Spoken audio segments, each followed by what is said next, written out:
And hello again, everyone, and welcome to Night's Report, brought to you by Quest Diagnostics. Great to have you with us from our studios here in downtown Summerlin. Dave Gosher along with Stormy Bonantoni. Shane Knighty is going to join us in a little while. He's anxiously waiting in the wings. But Stormy, we're also going to be joined in a moment by Alec Martinez.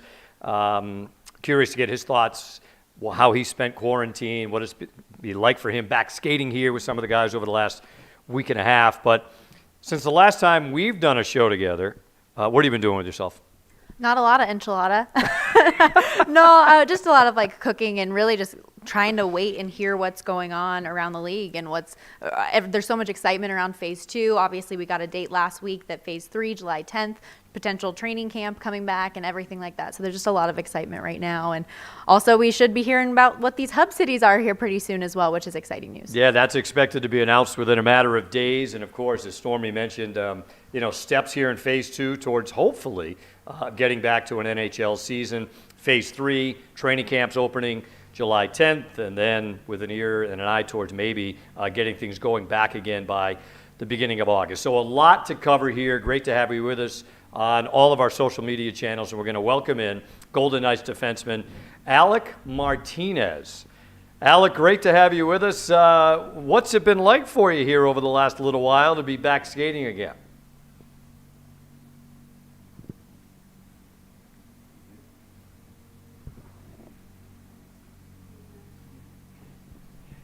We can't hear Alec. Alec, I think you're muted. How about now? Uh-oh. Can you hear us now?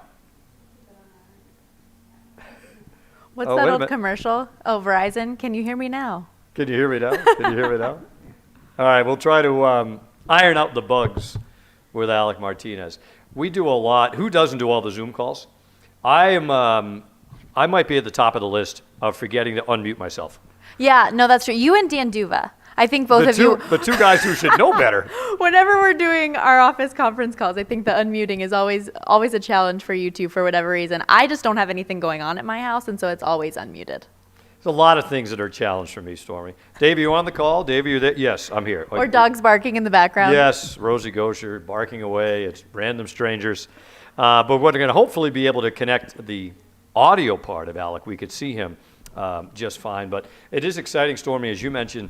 So we've been waiting for this for a long time. And the NHL, I think since the pause started March 12th, has been they've been very dedicated to try to find a way to crown a 2020 Stanley Cup champion. And have talked about the need to kind of cap off this season, but all with it done safely and responsibly. So, so far for the Golden Knights, it's been, just in our little time around the office here to be able to look out and see some guys on the ice has been fantastic.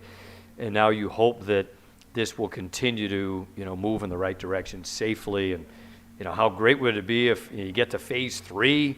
There's been a lot of talk about Vegas maybe being one of the hub cities, which would be even better for all of us, that love this game so much. But at least some steps in the right direction over the last little while. Yeah, definitely. And I think something, too, that was kind of just a good thing to hear was Ryan Reeves speaking to media the other day saying that, yeah, of course, everyone is coming back healthy, and that's going to be a challenge, and that's going to be tough. Everybody's coming back healthy. But I think that us coming back, our team coming back healthy, can be more dangerous than other teams. And just him saying that, for whatever reason, just gave me this flood of energy. I was like, all right, positive things to look forward to. We're on the up and up. We're on the right track. And then, of course, we've got Mark Stone, Max Pacioretty, guys that were dealing with injuries before the pause that were week to week. We didn't know where they were going to be. All back 100%. Mark Stone talking to the media the other day as well, saying just how excited he was to be out there, and he wants to be there to entertain the fans, even if fans aren't in the building. He just wants to entertain everybody around VGK. Well, they can watch us on television. At least they get that going. Hey, there you go. Be any fans. Look at that to look forward to. We understand we have Alec Martinez. Alec, we saw you before. Can we hear you now? No. We can't hear him. It's like you're miming. Oh, no. No? Oh. Alec? Hey, they still can't hear me. I can hear you we now. We can hear you now. Oh, you can hear me? Yes. Are you sure we're not filming a commercial of some sort here? I'm on the phone with I think everyone backstage. Well, That's So you guys can hear me now? Yeah, Yes, perfect. yes. All right, there we go. Sorry Excellent. about that. Look good, This is- sound good, feel good, play good. This is incredible. So I think the question was what have I been up to? and I'm sure you were on your way to a terrific answer, but we heard none of it. Yeah. Well, I said, first and foremost, it's obviously good to see you guys. It's been a while. But in terms of being back, yeah, it's been a lot of fun. There's obviously a lot of strict protocol and a lot of rules, and obviously would prefer to have the entire team to skate with, but no complaints out of me. All the trainers and the staff and everyone in the organization have done an awesome job, and can't thank them enough in creating an environment where we can get our work done, in safely. And it's been an awesome experience so far, and it's just fun to get back on the ice and playing hockey again with the guys. We heard Nick Holden kind of lay out everything that's been going on in phase 2. And then Ryan Reeves said the other day he thinks that it might be a little too safe, a little overly safe, just with all of the precautions that are being taken. What are your thoughts just on like the new normal and kind of getting in this rhythm of the certain things that you have to do when you enter the building? I think that it's obviously a lot different, but we're in a very different state in our country and in the world, and you're going to have to adapt and just be a professional about things. You gotta do the right things both on and off the ice, and whether if I have to get my temperature taken and get tested and go through all this protocol so I can skate, it means that I can get a little bit closer to playing hockey, then I'm willing to do it. I mean, it's as simple as that. And I don't think that we're really in very, very much of a situation to complain about anything. I mean, everything's going in the right direction, and it's looking like we're going to play again this year. So if this is what I got to do for, the rest of my career, I don't care. I love the game of hockey, and I want a crack at this thing to win, because I think we've got a really good team and a really good group of guys, and a chance to do it. Alec, you mentioned a crack at a chance to win, and the Golden Knights have 3 players in their locker room, yourself, Chandler Stevenson, Marc-Andre Fleury, that know what it's like to win a Stanley Cup and to hoist a Stanley Cup. In your opinion, what does it take to win it? Well, that's a pretty loaded question. I think it takes a lot of things: talent, work ethic, playing the game the right way, doing things on and off the ice the right way, and I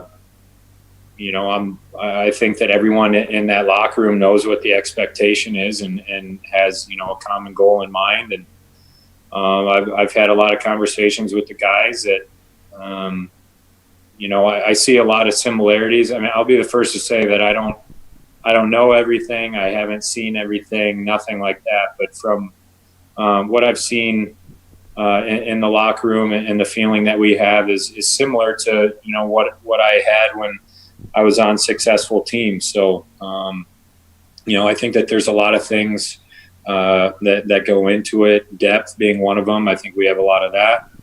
I'm just excited that things are moving in the right direction, and we're looking that we're going to have a chance to make a run. It was not even a month since the Golden Knights acquired you that this pause happened. What is the level of confidence that you have in the group now that you have had this maybe extra time to get to know the guys on a different level off the ice? Well, I guess it's a little bit different. I obviously couldn't really see them, during the whole quarantine thing. So getting to know them off the ice was a little different, but I was, in contact with guys via FaceTime and phone calls and texts and things like that. So, but in terms of confidence in this team, it was a feeling that, that I got as soon as I stepped foot in that room, just in terms of, how much everyone welcomed me. And then obviously playing the games. I mean, we were on a pretty good little run there and playing in some, really important games, before everything got postponed. And that's just kind of, you're playing playoff hockey before you even get there. And so, having that run and seeing guys and, we obviously had, Tucky out, and I actually never got to play a game with him, but, losing Stoney for a bit and seeing the guys still rally around and pick up in certain roles that, you may not necessarily be thrusted into and guys doing really well. So, I think that, that definitely speaks to the confidence that I have in this team. And then I guess the other side of it is seeing how dedicated guys were over this break. It's obviously a difficult situation for everyone, and difficult to stay in shape. But, from what I've seen, the guys have done a really good job off the ice to maintain, their health and their bodies. So, if and when we do get going on this thing, that everyone's going to be in, prime physical shape, to do so. So, I guess that was kind of a loaded, long-winded answer, but, I think everyone has done things the right way, and we've gotten a lot of help in doing things the right way with the staff and all that, and keeping us safe. No, that's great to hear. I know that definitely had to have been a concern for so many clubs coming back on how everybody was able to work out at home. Really off topic, but quick. You mentioned FaceTiming the guys, but I'm pretty sure you said earlier in quarantine your phone took a tough bounce, broke that front camera. Yes. Are you back in business? Yeah, it did. I'm back in business now. It was about 3 days into it. I went back to LA, so I could just be in my house during all of this. And, I made sure that I had plenty to do in the garage in terms of staying in shape. And I had some workout equipment just left over that I've just had throughout my career. So I was able to use that.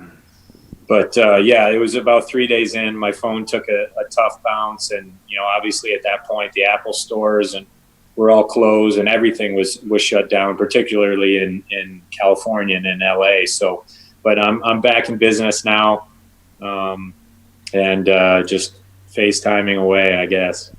So wait a minute. Did you have to go a few days with no phone? Like, how could that happen? Yeah. How can you live like that? Yeah, actually, it was. I quarantine. didn't have to go without a phone, but my front-facing camera didn't work. So that was it was completely shattered on the backside, and then the front-facing camera didn't work. So I was down the FaceTiming component for a while, and then the phone itself kind of started to go on the fritz. So I was without a phone for a couple days, but it's not like anyone really needed to get a hold of me or anything. I was stuck at home anyway. So. Well, we're glad you were able to kind of gut your way through that. That's a lot to deal with, Yeah. Well, it's actually kind of nice, to be honest. Hey, last one for me, Alec. You mentioned, California, and the whole last 3 months, all of our worlds really have been flipped upside down with what we've all been living with. But, I want to back up the calendar a month before even for you. You had spent your whole career with the Kings and then the trade to the Golden Knights. So maybe could you encompass what the last 4 or 5 months have been for you, from old team, new team, and now what everyone's been dealing with here over the last while? Yeah, it was. It's obviously been a very interesting 6 months. Probably the most interesting 6 months of my career that I can remember, and I would even bump it back even a little further. Just around Thanksgiving time, I got stepped on with a skate, and had my injury, and with the severed artery and the nerves and things like that. And that was an interesting injury to come back from. And then, finally getting healthy and playing a bit before I ended up getting traded and going through, that entire process, and kind of knowing that something was going to happen, but not necessarily knowing where. And then obviously getting here and having a great month or so that I was here. And then, all this stuff happened. So, I guess if there's one thing that we've had is time to reflect, and, it's definitely been an interesting 6 months, but, I consider myself a very lucky guy.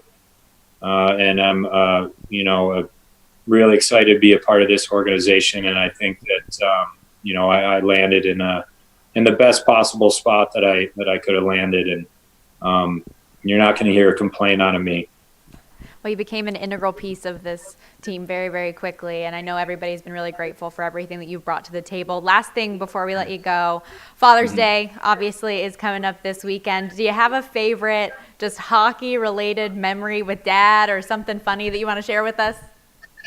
Yeah, well, kind of going back to the quarantine, my dad is growing a quarantine beard, and I haven't seen my dad shave my entire life. I mean, I FaceTimed him.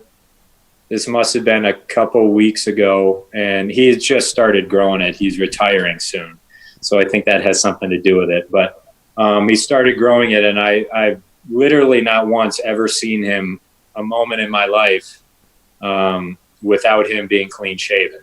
And so that's definitely been interesting. And so I text my dad every once in a while and ask for a beard update.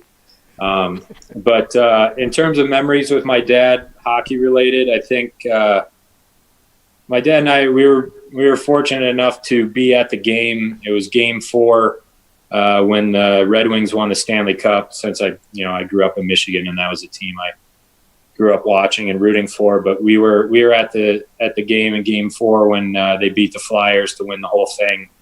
When Darren McCarty scored that game winner, and they won 2-1. And I think I was about 8 or 9 then, and that was a really incredible experience that I'll always have with my dad. And it was just kind of cool to be able to bring that full circle, and he could be at another couple cup winning games, and obviously a little bit different, but I think that's certainly something that I'll never forget, and I'll cherish forever with my dad. Well, Alec, thanks so much for your time. It's great to see you, even on a monitor, and hopefully we can see you here in person soon. Mm-hmm. And a really happy Father's Day to you. Yeah, thank you. You guys as well. Have a good weekend. All right, Alec Martinez joining us. I had started my quarantine beard. It's not going too well. Me too. No, I was totally expecting him when I said a hockey memory to hear like a puck through a wall or something like that. I didn't expect such an awesome memory that he brought it's up. Terrific. So Alec Martinez joining us here on Knights Report. And of course, we talked about teams starting to get skating again here over the last week and a half. The Golden Knights, along with the rest of the NHL, entering phase 2 of trying to get back to playing games that count. So what we're going to start to do here on this show and then subsequent shows is talk about some of the potential opponents that the Golden Knights could see in the upcoming Stanley Cup playoffs. But we thought we would start first with just kind of looking at the rules of the round robin and how that's going to work here once things get going, hopefully in the early parts of August. So obviously the top 4 teams in each conference, they get a bye into the Stanley Cup playoffs, but they will play a round robin. So in the West, St. Louis number 1, Colorado number 2, the VGK number 3, and then the Dallas Stars number 4. They will play each other 3 games total, and whoever has the most points in those 3 games will be the top seed in the West, and it will go in descending order from there. Any ties will be broken by points percentage in the regular season when the pause occurred, and then the seeding will go in that order from there on in throughout the remainder of the Stanley Cup playoffs in both the East and the West. But as we said, we thought we would start to take a peek at who the Golden Knights are going to see, and especially in the round robin, it's going to be a game against St. Louis, a game against Colorado, and a game against Dallas. Look who's here. Hey, David. Shane Knighty has joined us here at the desk here in our VGK studios. And, just a thought, Shane, we talked with Stormy about this, how nice it is to start to see some activity. We were so used to seeing the guys here skating at City National, and even in smaller groups, at least a step in the right direction towards hopefully getting back to playing some hockey here. Well, I think there's excitement, right? Throughout this all, I've talked about being optimistic about it happening, and every phase gives you a little more optimism that they're finally going to reach that end goal of seeing actual National Hockey League games. So, right now it's for the players to get their timing back, get back on the ice. I think they're doing it in a very smart manner. I think, the regulations are in place for it to be a safe environment for these players to come in the small groups and hopefully get guys back on the ice. We talked about it, the process for guys to get back up to speed. as much as you do off ice, and these guys do. They're in incredible shape. I'm sure they maintain it, through whatever aerobic exercises they can do, running, biking, blading, whatever it is, but it doesn't simulate on ice, and that's what this kind of phase will do, and hopefully it'll escalate to seeing phase 3 when they get into training camp. Well, and Alec Martinez was telling us earlier that he's, his word I think he uses, he's real proud of the guys, like how they were able to maintain their fitness here in what were obviously less than ideal scenarios over the last 3 months. Well, it's a different mentality for players now. I think, at a young age, to get to the National Hockey League, health, nutrition, training is such an important part. And these guys understand what's on the line. And I think, there's a lot of guys, and maybe the teams that feel they have a chance, which the Golden Knights do as a group, and there'll be other teams too that feel they have a real legit shot at winning the Stanley Cup. Well, that's motivation to make sure you do what you can throughout this quarantine to make sure if you did come back, you would be ready. And you got to commend the teams. And I think the players and the teams that have done that the best may have a bit of an advantage. So that's why Martinez would be happy, as the rest of the Golden Knights. And they held FaceTime, Zoom, whatever it is, talking to one another. And I'm sure that's brought up as a group collectively that, hey, you know what, guys, let's make sure we're on top of this. If we come back, let's try and have any advantage we can so that we're ready, because we know it's short. You talked about the round robin. I think that's going to be competitive. It's going to give them a chance to get back in. There's still going to be rust, but then you're right into it. These teams are going to be healthy. They're going to be ready. But I think the teams that can get off to the quickest start may have an early advantage. Well, the Golden Knights obviously had some key people injured when the pause occurred. Max Pacioretty, Mark Stone, Alex Tuch, all ready and raring to go. Let's take a peek at where the Golden Knights and the Dallas Stars were when this pause happened on March the 12th. The Golden Knights had put themselves in a real good spot atop the Pacific Division. And then the Dallas Stars, they were in the running in the Central Division as well. They were the 4th seed in the Western Conference. Head-to-head, Shane, interesting, these two teams. So they met twice this year. They never did make it to playing in Vegas. That was the game that was postponed on St. Patrick's Day. So it was the first 2 games of the year that were played in Dallas. Golden Knights lost the first one in November, and then about 3 weeks later, won another one in overtime in Dallas. And they've been successful against the Dallas Stars overall. The Golden Knights are 6-2 all-time in regular season matchups. You can take a look at where these teams were at when the pause happened. Of course, Pacioretty was leading the way for the Golden Knights, 66 points. It's off to a terrific season. And Tyler Seguin at 50 points. Although his goal numbers aren't where they usually are, Seguin, Ben, the two guys that we're used to seeing atop for the Dallas Stars. And, of course, the Stars, both these teams went through coaching changes, Dave. Rick Bowness came in after being the assistant to be a head coach. And I think probably one of the guys that has the most experience of any coaches in the league. He's been behind a lot of benches, and he's done a real nice job with this Stars team, who's seen a bunch of coaches. And you can go back a few years, they had Ken Hitchcock, then Jim Montgomery, who was let go. Montgomery led them last year to the second round, a 7th game loss to the Blues. There's a lot of things on these Stars that are going to be challenging, especially when you see the big names like Tyler Seguin, Jamie Benn, Radulov. And then I think they have one of the best young defensemen, 20-year-old Miro Heiskanen. He's going to be a dynamic star. He's going to be a guy that's going to be in Norris conversation for years to come. Interesting, too. A lot of high-end talent. You mentioned Shane, Tyler Seguin, Jamie Benn. You told me this the other day. That was my trivia today, Dave. Yeah, unbeknownst to me, leading goal scorer for the Dallas Stars this year, Denis Gurianov with 20 so far. Yeah, Gurianov's been leading the way. Ben second with 19. Him and Rope Hins, who's had a breakout year, has 19 as well. And for Seguin, just 17. Both Ben and Seguin finishing at those numbers. Ben below 20. It's only the second time. Both those guys haven't had these low of scoring goal totals since the shortened season. So back in 12-13. So it's been a bit off. But I think that goes to the commitment. This Stars team, through these coaching changes, they've really learned. And I think those star players, I've talked to Tyler Seguin before, a commitment to their all-around game. They always thought, when you're a young player coming to the league, you're an offensive guy. That's how they measured success. But they learned, I think Ken Hitchcock really started when they wanted the defensive systems. He demands a lot out of his players.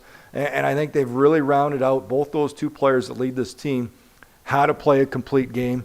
And the Stars, of course, I talked about Heiskanen, who's we heard Rick Bowness talk about him glowingly, as glowingly as you ever hear a coach talk about a player, how good he is as a 20-year-old, as he's a shutdown guy, he's offensive. They also got John Klingberg, who can put up big numbers, Esa Lindell, another real steady defenseman that can be offensive. So there's a lot of weapons, and an area they're good is in net. And when you look at that, all of that up front, and you talk about teams in the league with an elite goaltending duo, the Golden Knights certainly feel they have one and do have one in Marc-Andre Fleury and Robin Lehner. The Dallas Stars, Ben Bishop and Anton Hudobin as their goaltending tandem. And you look at Bishop, Shane, who, he's really put up some good numbers over the years, but right behind him, Hudobin's been really good as well this season. Hudobin's really stepped up well, and you look at the tandem, kind of comparable. It's two different styles. You got Ben Bishop, the biggest goalie, 6'7", who covers a ton of net, and then Anton Hudobin, very athletic, very good at the reactionary save, a very competitive guy, never quits on a puck. So it's two completely different styles, which kind of reminds us of a couple of guys for the Golden Knights in Fleury, who we know is so athletic, his ability to move quick across the crease, and then Robin Lehner, a lot more like Bishop, more of a positional guy, uses his size in net, and it's something we've talked about that I really want to pay attention to. How are the goaltending situations going to play out for these teams that have good tandems? Are you going to do a rotation? Is one guy going to eventually step up? There's not a lot of time for these goaltenders to get up to the game. Who gets to it quickest? And it's great. Both these teams are deep, very deep in goaltending situation, and you take a look at Fleury, who everybody knows about him in Vegas, and Lehner, it's been brief for him, but really has done a great job, good numbers, and we'll see where it goes, but it sets up for a real good goaltending matchup between the Stars and the Golden Knights. Well, Robin Lehner undefeated in his time with the Golden Knights, right? Hopefully that continues. In a perfect 3-0. If that continues, that would be fantastic. But and Marc-Andre Fleury coming off another strong year. Yeah. Interesting that Malcolm Subban played both games during the regular season against the Stars, a win in one, an overtime win in one, and then a loss in the other. Ben Bishop played both for the Stars. But to your point, Shane, if you have two, the luxury of two you can really count on, and both teams have that, in a compressed playoff schedule where you're cramming a lot of games into a short amount of time, what a luxury it will be for both of these clubs if one guy you don't feel has it, they can make the switch and feel comfortable knowing there's not going to be a drop-off between one goaltender to another. Well, and not only that, they're going to look at it analytically, which goaltender maybe performed better against the Stars or against that team you're up against, and that's going to play a factor for this. And, I always think, well, how did Marc-Andre Fleury play against the Dallas Stars? Well, there's one game that'll always stand out. I remember October 10th, 2017, in Dallas, James Neal, 2 goals, and I remember that second period. There's no way they get to that third with a chance to win without a 20-save performance by Fleury, as the Stars were all over him in the second period. It's one of those situations. So, Pete DeBoer and his staff, they've been looking at all the variables. They're going to play everything out and see where it is and what they feel will be the best fit here for their goaltending as they go forward in this round robin. All right, let's take a peek at what these teams have done in the postseason over the last couple of years. Obviously, that's all the Golden Knights have in their history, but the Dallas Stars, we'll take a look at them as well. And it was October 6th. I got my date wrong, sorry, against the Stars. I figured you'd come back around to what October 10th was. That was the home game. Yeah, I remember that one. That was more memorable, but they're all memorable. I know. There's a lot to remember from year one. 2018, speaking of year one, the Golden Knights, just that magical run to the Stanley Cup final, and then last year out in 7 games. We all know what happened against San Jose. Dallas Stars didn't qualify 2 years ago, then knocked off Nashville in round 1 last season in 6 games and had themselves a heck of a round 2 series with the eventual Stanley Cup champion St. Louis Blues. Yeah, losing in double overtime to the Blues, who, as you mentioned, went all the way to win the Stanley Cup. And the Stars, you think about it, that's as close as it can get, going against the team that won it all. And funny for the Stars, they didn't make the playoffs. You mentioned the 2 previous seasons. Their last loss in playoffs was a round 2 loss to who? The St. Louis Blues in 7 games. So it's been a bit of a challenge. There always seems to be one team for everybody that they can't get by, and for the Stars it was the Blues. But terrific run for them last year. And as we talk about, a lot of those guys you'll learn from playoffs. You learn so much going forward, and you take that forward. And the Stars, we also should mention, made a couple of pretty big addition and veteran players in the offseason, where they brought in someone very well known to the Golden Knights fans, Joe Pavelski, veteran guy came over, and then Corey Perry. Two guys that bring a lot of experience to that lineup that they didn't have against the Blues in that last loss in second round the previous season. So Stars there's no easy contest, and I think the Stars will certainly be a tough matchup for the Golden Knights. Well, it'll all be, once the round robin gets through, it'll be best of 7, right, the whole way through. Once you get through that play-in round where teams 5 through 12 in the East and West will play. Interesting, Shane, and we mentioned the coaching change. Hard to deny the results the Golden Knights have had with Pete DeBoer, 15-5-2, including winning 11 of their last 13 before the pause. The Stars had some results early under Rick Bowness, then lost their last 6 during the regular season. But that being said, it's so long ago now, right? It doesn't, are you one that in normal times pays attention to how teams are trending at the end of the regular season into the playoffs? I think with this long of a break, Yeah. you can't go back and look at. I think they're one of the teams. I'd rather go into this long of a break losing 6 games than being on a 6-game winning streak, right? Yeah. The Golden Knights were rolling going into it, but I think all of that gets washed away because of how long it's been, and it goes back to what we talked about off the top. I think that's why it's going to be so important for the teams that are prepared physically, mentally, to get back to their game the quickest, to have that advantage to really be ready right from the round robin and then into the first round. Well, it comes up quick once they do get going, and as we said, obviously the Golden Knights and the rest of the NHL in the midst of Phase 2 right now with an eye towards, if all goes well, opening training camps in Phase 3 on July 10th, and then again, cross your fingers, knock on the coconut, if all continues to, there's a lot of wood in there, I'll tell you that much. All continues to go well. My coconut doesn't need any more No, knocks. that's true. There's been enough damage. And hopefully a return to hockey coming up in early August. Well, that has been this edition of Knights Report, brought to you by Quest Diagnostics. We thank Alec Martinez for joining us earlier in the show, and of course, Stormy Bon and Tony, Dave and Shane here with you as well. We'll talk to you next time on Knights Report.